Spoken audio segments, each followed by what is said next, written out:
अगर आप भी स्केड्यूल टू द रूल्स याद कर रहे हैं और नहीं हो रहे हैं, भूल जा रहे हो बार बार में, so don't worry, I will give you the easiest trick to remember all this. So start करते हैं। 3 मिनट की वीडियो होगी, देखना ध्यान से, ठीक है। A for application for the application form for the licence approval और इशूइंग रिन्यूइंग ग्रांटिंग, ठीक है। तो यहाँ पे क्या है, हम लाइसेंस को अप्रूव कराना चाहते हैं। Application, A for application form, ठीक है, फॉर लाइसेंसिंग द लाइसेंस के लिए, ठीक है, उसको रिन्यू कराने के लिए, उसको ग्रांट कराने के लिए। बी फॉर बिल, बिल मतलब कि फ़ीस, किसके लिए, जो एनालिस्ट के लिए, जो हमारी सेंट्रल ड्रग लेबोरेटरीज़ में एनालिस्ट होते हैं, हम किसी भी ड्रग की टेस्टिंग कराते हैं तो उसके लिए जो हमारा फॉर परफॉर्मिंग द टेस्टिंग, उसकी जो फीस होती है ना, वो होती है सिर्फ analyst fees for the analyst, right, bill. C4 हमारा क्या होता है, बायोलॉजिकल प्रोडक्ट्स होते हैं, पेरेंट्रल्स हम यूज़ करते हैं, पेरेंट्रल्स, ठीक है। जो बायोलॉजिकल प्रोडक्ट्स जो हम पेरेंटली गिव करते हैं वो हमारे आते हैं C के अंदर, और C1 के अंदर हमारे बायोलॉजिकल प्रोडक्ट आते हैं but which are non parenterally, ठीक है। पेरेंटल में कौन से आते हैं, हमारी वैक्सीन्स वगैरह जो होती हैं, ठीक है, सारा एंटीबॉडीज़। और नॉन पेरेंटल्स में हमारे हार्मोन्स और विटामिन आते हैं। अब बात करते हैं डी की। डी का मतलब डिबार्डेड, बाहर निकाले हुए हैं, ठीक है, इस लो से। तो वो drug, list of drug which are exempted from the this for the import, ठीक है। तो इम्पोर्ट के लिए हमें उनकी नीड नहीं है, ठीक है, मतलब कि वो इतने ज़्यादा वो नहीं है कि हमें उसको इम्पोर्ट करने के लिए वो करना पड़े। अब यहाँ पे क्या है, ई नहीं है हमारा, हमारा 1982 में ना, 1982 में इसको डिलीट कर दिया था इजी वर्ड में, ठीक है। List of the poison substance, मतलब कि ई और E1 दोनों में ही हमारे पॉइजन की बात होती है, बट इसमें क्या था, एलोपैथी के थे। अब इसको याद करने की जरूरत नहीं है, बट आप इसको E1 को याद रखें, जिसमें क्या था, जो पॉइजन सब्सटेंस होते हैं ना आयुर्वेदिक सिद्धा यूनानी के अंदर, उनकी लिस्ट होती है इसके अंदर। अब एफ में क्या होता है, एफ मतलब Fe for iron, right. Iron कहाँ पे प्रेजेंट होता है, हमारे ब्लड सेल्स में, ठीक है, ब्लड में, ब्लड रिलेटेड, Fe मतलब blood. So licence to operate the blood bank, remember this, to operate blood bank, ठीक है। उसके बाद क्या होगा, F1 में क्या होता है, हमारा बैक्टीरियल वायरल वैक्सीन जो होती है हमारी, उनके प्रोडक्शन के लिए होता है। अब F2 में जो होता है हमारा production of the all sera from the antibodies वगैरह जो होती है हमारी, ठीक है, लिविंग एनिमल से, उनके प्रोडक्शन के लिए। और तीसरी में आता है हमारा manufacture and standardisation of the diagnostic agent, जो हमारे कुछ बैक्टीरिया वगैरह जो होते हैं ना, वो डायग्नोसिस के लिए यूज़ होते हैं, तो उसकी बात कर रहे हैं इधर। अब बात करते हैं F2 की, ठीक है, ये तीनों F1 के थे। अब F2 में बात करते हैं तो यहाँ पे आता है हमारा सर्जिकल ड्रेसिंग। F3 में हमारे standards for the sterilised umbilical tapes, तो याद रखना F2 surgical dressing and F3 में sterilised umbilical tapes, 3 word, F2 में 2 वर्ड, सर्जिकल ड्रेसिंग। अब बात करते हैं FF की। फ्री फायर तो सुना होगा आपने, गेम फ्री फायर खेलने से क्या हो रहा है, बच्चों की आँख खराब हो रही है। सो दैट मीन्स ये क्या करता है, standard for the ophthalmic preparation, आँखों के लिए जो दवाई होती है उसको हम बोलते हैं ऑप्थेल्मिक प्रिपरेशन। सो FF खेलने से, फ्री फायर खेलने से आँख खराब हो रही है, तो मतलब क्या है, ऑप्थेल्मिक प्रिपरेशन। FF जो स्केड्यूल है उसमें हमारी ऑप्थेल्मिक प्रिपरेशंस के लिए स्टैंडर्ड्स हैं। अब उसके बाद बात करते हैं जी मतलब जी फॉर गार्डियन हमारे जो बड़े होते हैं हमारा ध्यान रखते हैं, ठीक है, हम पर सुपरवाइज करते हैं, ठीक है, और तो वही है। अब यहाँ पे क्या है, list of substance to be used under the medical supervision, मतलब कि वो ड्रग्स जो हमारे लाइक नर्स डॉक्टर्स के सुपरविजन के अंदर हमें खानी चाहिए, फार्मासिस्ट के सुपरविजन के अंदर खानी चाहिए वो ड्रग्स, ठीक है।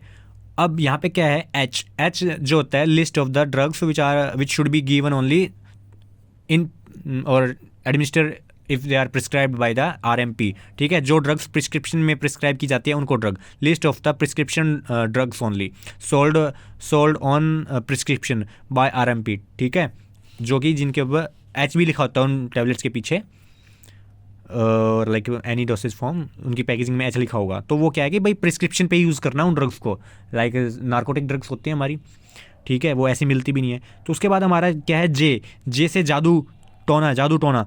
सो ये क्या है, ड्रग एंड मैजिक रेमेडीज से मिला हुआ रिलेटेड है। सो वहाँ पे क्या होता है कि हम फॉल्स क्लेम करते हैं, कोई भी ड्रग किसी डिजीज़ को ट्रीट कर सकता है, तो वो यही बात बोल रहा है कि डिजीज़ विच ए ड्रग में नॉट प्रिवेंट और क्योर, ठीक है, तो उनकी बात कर रहा है यहाँ पे ये जे, ठीक है।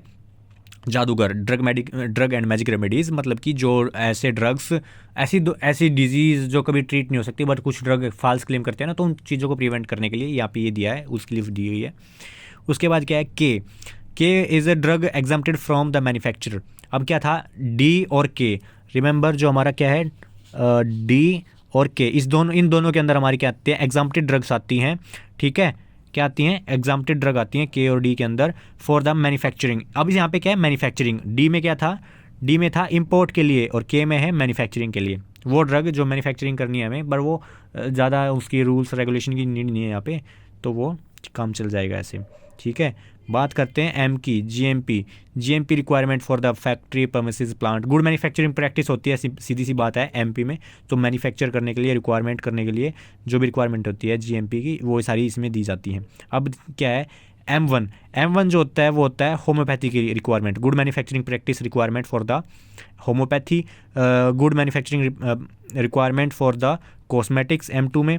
अब बात करते हैं M3 की। M3 में हमारा GMP for the medical devices. उसके बाद क्या है, N फॉर नीड, ठीक है। अब आप क्या है, फार्मासिस्ट हैं, आपको नीड की, अगर आप दुकान खोलोगे तो कुछ ना कुछ इक्विपमेंट, कुछ चीज़ चाहिएगी ना, तो उसकी नीड और requirement for running a pharmacy, ठीक है। ओ डेटो, आप ये देखो, अब Dettol standard for the disinfectant fluids, Dettols. अब अगर अब एक बार डेटोल को बोलो आप, Dettol, OL, and O means O and Dettol. So what is Dettol, Dettol is a disinfectant. तो इसमें क्या बोल रखा है, standards for the disinfectant fluids, ठीक है, जो हमारा डेटोल होता है। अब पी में क्या होता है, पीरियड, लाइफ पीरियड, स्पैन मतलब किसी ड्रग की लाइफ स्पैन, ठीक है, उसकी शेल्फ लाइफ, पी से पीरियड, ठीक है, period of the drug, life period of a drug. उसके बाद P1 होता है हमारा pack size, P for pack size.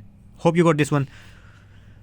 क्याऊ क्या होता है, क्याऊ से आप याद रख सकते हो, क्या कोल तार, क्याऊ से क्याऊ कोल तार, ठीक है। अब यहाँ पे कोल तार, डाइज, कलर्स यूज होते हैं टू यूज्ड इन कॉस्मेटिक्स, ठीक है। क्याऊ से कोल तार एंड कलर्स और डाइज यूज होती हैं कॉस्मेटिक्स के अंदर।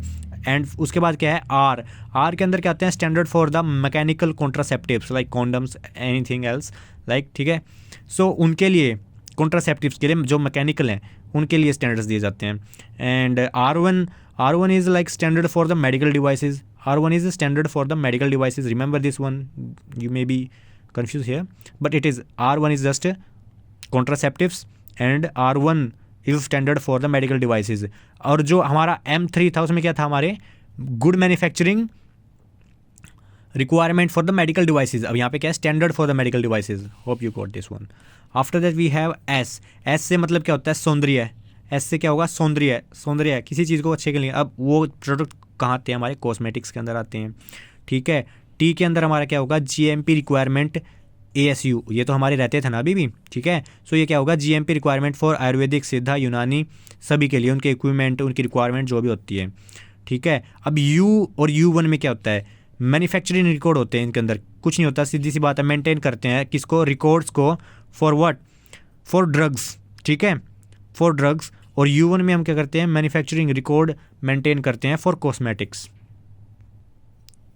एंड V में हम क्या करते हैं, पेटेंट, ठीक है, V for patent, value, patent of drug कि अब किसी भी न्यू ड्रग बनाया ना, उसका पेटेंट, प्रोप्राइटरी राइट, तो वो सारी चीज़ें इसके अंदर आती है। वैल्यू, अगर आपने कुछ काम किया है तो उसकी वैल्यू तो होगी, उसका पेटेंट तो होगा, ठीक है।